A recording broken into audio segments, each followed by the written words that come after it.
82 साल की उम्र की महिला 10 साल का वैलिड यूएस विजिटर वीजा और अमेरिका जाने के लिए परिवार के साथ सफर शुरू किया। लेकिन सिंगापुर पहुंचते ही अचानक उन्हें बताया गया कि उनका यूएस वीजा अब वैलिड नहीं है। वजह सामने आई पिछली यूएस यात्रा में कथित तौर पर सिर्फ 2 दिन का ओवरस्टे। सोचिए, जिस वीजा पर वो पहले भी कई बार अमेरिका आ जा चुकी थी, उसी वीजा के साथ इस बार उन्हें आगे की फ्लाइट लेने तक की अनुमति नहीं मिली और परिवार उन्हें वापस इंडिया परिवार को लाना पड़ा। लेकिन इस कहानी में सबसे बड़ा सवाल ये है कि क्या सच में सिर्फ 2 दिन का ओवरस्टे आपके यूएस वीजा के लिए इतनी बड़ी परेशानी बन सकता है? क्या 10 साल का वैलिड वीजा होने के बावजूद आपका अलग यूएस ट्रिप रुक सकता है?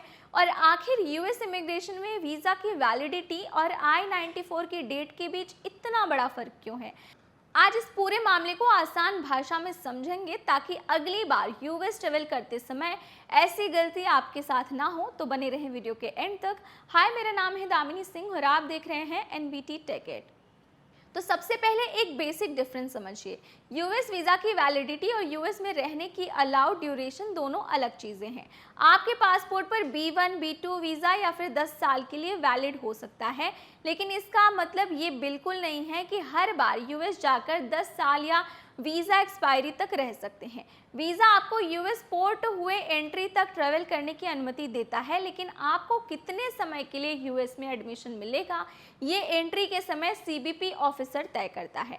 आपकी ऑथराइज स्टे की ऑफिशियल डेट आमतौर पर I-94 रिकॉर्ड में होती है। अब मान लीजिए किसी इंडियन विजिटर को यूएस पहुंचने पर I-94 10 सितंबर तक रहने की अनुमति मिली। अगर वो 10 सितंबर के बाद भी यूएस में रहता है तो ये ओवरस्टे हो जाता है, चाहे वो उसके पासपोर्ट में वीज़ा भी कई सालों के लिए वैलिड क्यों ना हो। यानी वीज़ा की एक्सपायरी डेट को देखकर अपनी यूएस स्टे को तय करना ये आपकी बहुत बड़ी गलती है। आपको हमेशा I-94 की ऑथराइज्ड अंटिल डेट देखनी चाहिए। और अब आते हैं इस वायरल क्लेम पर। यूएस स्टेट डिपार्टमेंट के ऑफिशियल गाइडलाइंस के मुताबिक अगर कोई व्यक्ति अपने ऑथराइज्ड स्टे की एंड डेट के बाद यूएस में रुकता है तो उसका वीज़ा ऑटोमेटिकली वॉइड या फिर कैंसिल हो सकता है। हालांकि कुछ एग्जेम्पशंस मौजूद हैं, जैसे ऑथराइज स्टे खत्म होने से पहले प्रॉपर्टी फाइल एक्सटेंशन या change of status application pending हो। तो क्या 2 दिन का ओवरस्टे भी सीरियस है? हाँ, इसे हल्के में नहीं लेना चाहिए। यहाँ कोई ऐसा यूनिवर्सल रूल नहीं है कि 2 दिन ओवरस्टे किया तो हमेशा इतने साल का बैन लगेगा, लेकिन छोटा सा भी ओवरस्टे आपके लिए इमिग्रेशन रिकॉर्ड में प्रॉब्लम पैदा कर सकता है। इतना ही नहीं, फ्यूचर यूएस ट्रेवल या वीज़ा एप्लीकेशन पर भी इसका असर पड़ सकता है। स्टेट डिपार्टमेंट भी प्रीवियस ओवरस्टे को वीज़ा इनएलिजिबिलिटी के एग्जाम्पल्स में शामिल करता है। अब एक और इम्पॉर्टेंट बात, वीज़ा कैंसिलेशन और एंट्री डिनायल ये दोनों एक चीज़ नहीं है।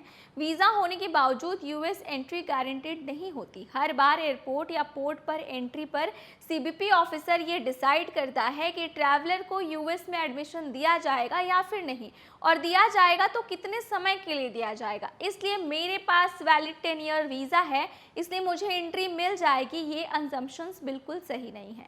और सिंगापुर वाला हिस्सा भी समझिए। रिपोर्ट में बताए गए व्यक्ति को सिंगापुर में ही यूएस बॉन्ड जर्नी से रोक दिया गया।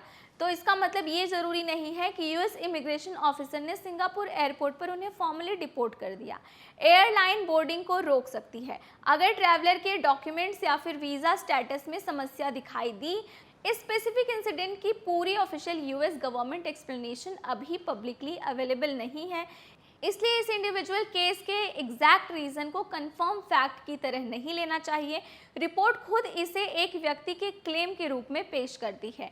तो इंडियन ट्रैवलर्स के लिए इस खबर की सबसे बड़ी सीख यही है कि अगर आप यूएस जा रहे हैं तो सिर्फ अपना वीज़ा एक्सपायरी डेट मत चेक करिए, अपना प्रीवियस I-94 रिकॉर्ड ज़रूर चेक करें। पिछली बार आपको कितने दिन का ऑथराइज स्टे मिला था और आपने वास्तविकता में यूएस कब छोड़ा था, और कहीं ऑथराइज डेट के बाद तो नहीं रुके। इन डिटेल्स को वेरीफाई करना बेहद ज़रूरी है। सीबीपी की ट्रैवलर और I-94 और एडमिशन कंप्लायंस को ध्यान में रखना ज़रूरी है और इसके आधार पर ही सलाह लें। और अगर कभी फ्लाइट डिले, मेडिकल इमरजेंसी या किसी जेन्युइन रीज़न की वजह से आपको लगता है कि ऑथराइज स्टे खत्म होने वाला है तो लास्ट डेट निकलने का इंतज़ार करने के बजाय प्रॉपर इमिग्रेशन एडवाइस लेना आपके लिए बेहतर है। तो अगर आज की वीडियो आपको इन्फॉर्मेटिव लगी हो, काम की लगी हो, तो वीडियो को लाइक करें और अगर आप हमारे चैनल पर नए हैं तो चैनल को सब्सक्राइब करना ना भूलें।